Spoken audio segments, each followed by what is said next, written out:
Hi friends, இன்றைக்கி ஐநார் துணை serial பார்க்கலாமா? பார்க்குறதுக்கு முன்னாடி எப்பயும் போல் லைக் பண்ணிக்கோங்க, சப்ஸ்கிரைப் பண்ணிக்கோங்க. பாண்டி போய் அவங்க வீட்டில் விடுறதுக்காண்டி போயிருக்காங்க.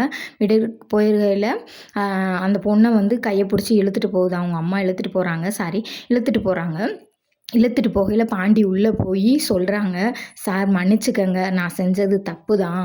நான் மட்டும் போகலான்னு தான் நினச்சிருந்தேன். உங்கள் மக வரேன்னு அடம் பிடிச்சிட்டாங்க. அதனால என்னால் தட்ட முடியலை. அதனால கூட்டிகிட்டு போயிட்டேன். நீங்கள் யாரும் அடிச்சிடாதீங்க, அந்த பிள்ளை ரொம்ப பயப்படுது அப்படின்னு சொல்கிறாங்க.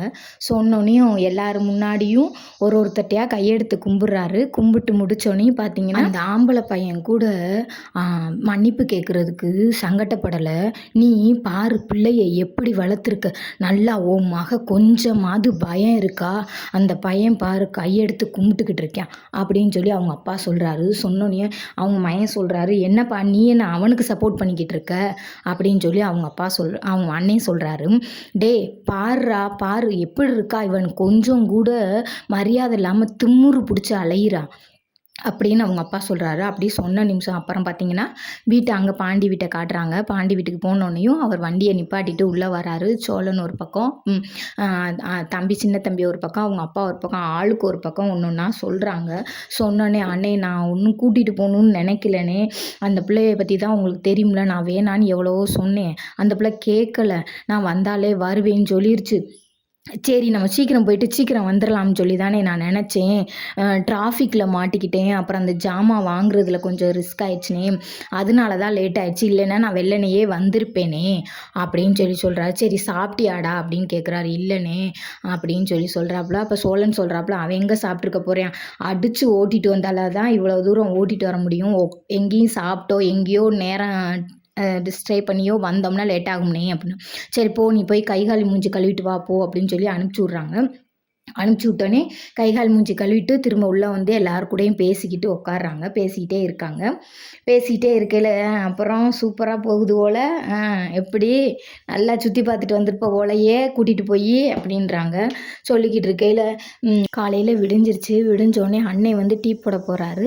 சந்தாட்டை கேட்டு அன்னைக்கு செஞ்ச மாதிரி மிளகு அது இதுன்னு போட்டு ஒரு டீ போடலாம்னு இருக்காரு. அந்த டீ போட்டுக்கிட்டு இருக்கையில் சந்தாட்டை பேசிக்கிட்டு இருக்காரு.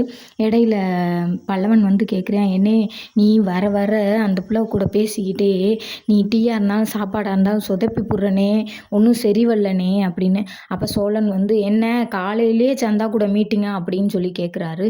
பல்லவன் சொல்கிறேன், அதுக்குள்ளே உனக்கு தெரிஞ்சிருச்சானே அப்படின்னு கேட்குறாரு. ஆமாடா வேற என்ன செய்ய போகிறாங்க அப்படின்னு சொல்லிட்டு பேசிகிட்டு இருக்கையிலே பார்த்தீங்கன்னா சோழன் நிற்கிறாரு. நிலா வந்து உள்ள எல்லாரும் நிற்கையில் அவங்களும் வந்து நிற்கையில், நான் போய் துணி துவைச்சிட்டு வரேனே அப்படின்னு சொல்லிட்டு சோழன் போகிறாரு. போனோடனையும் வெளியில் போய் அவர் துணிகளை அலசிக்கிட்டு இருக்காரு.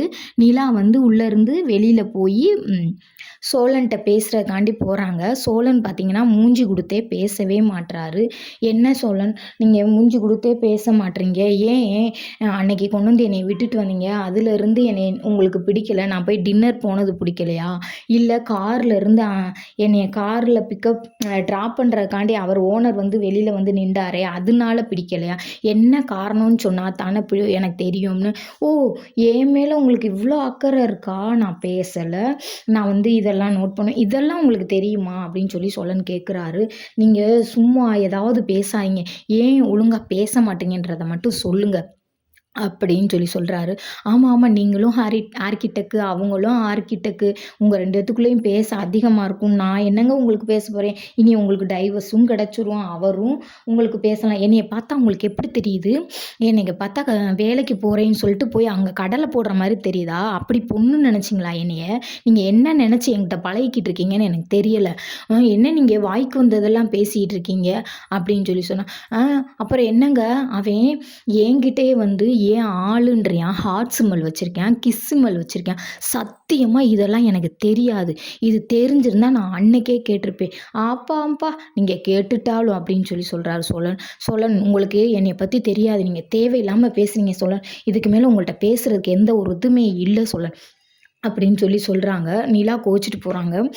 பெரிய அண்ணன் போய் பல்லவன்ட்ட சொல்கிறாரு, "ஏய் என்னான்னு தெரிலடா சண்டை போடுறாங்கடா" அப்படின்னு. "அதான் சும்மா தான் சண்டை போட்டுக்கிட்டு இருக்காங்க" அப்படின்னு சொல்கிறாங்க.